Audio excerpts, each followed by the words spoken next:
How to get voice chat back on Roblox after being suspended. So for this, I am on the main page of Roblox, and right here you will see the link roblox.com/home. We want to change /home to /support like so, and just press enter.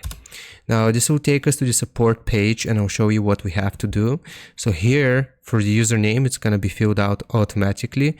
The first name is optional, but what's important is the email address. So type out your actual email address right here, and you have to confirm it underneath. So the email address that you use for your Roblox account, you can find it by clicking on settings here, and this is your email address.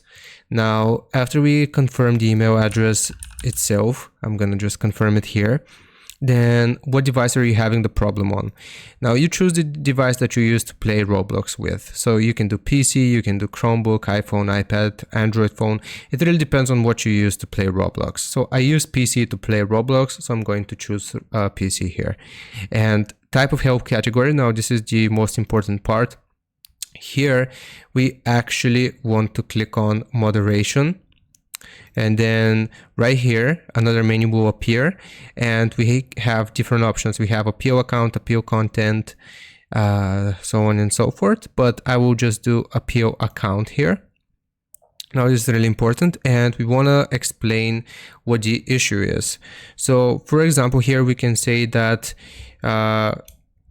I have concluded that I did not violate any voice chat rules and guidelines, and would like to kindly ask for my voice chat permission to be allowed back. Now something along those lines. You can do something else. I will leave this as a template as well in the comment section. So I've concluded that I did not violate any voice chat rules and guidelines, and would like to kindly ask for my voice chat permission to be allowed back. So after that, after we have filled this out, we will just click on submit here, and just check your email address, which you put right here, for a response from the official Roblox team, and if they require any further information from you and how you can actually restore your voice chat. So click on submit and wait for their response. I hope this helps you out. Leave a like and sub, and I'll see you guys and girls next time.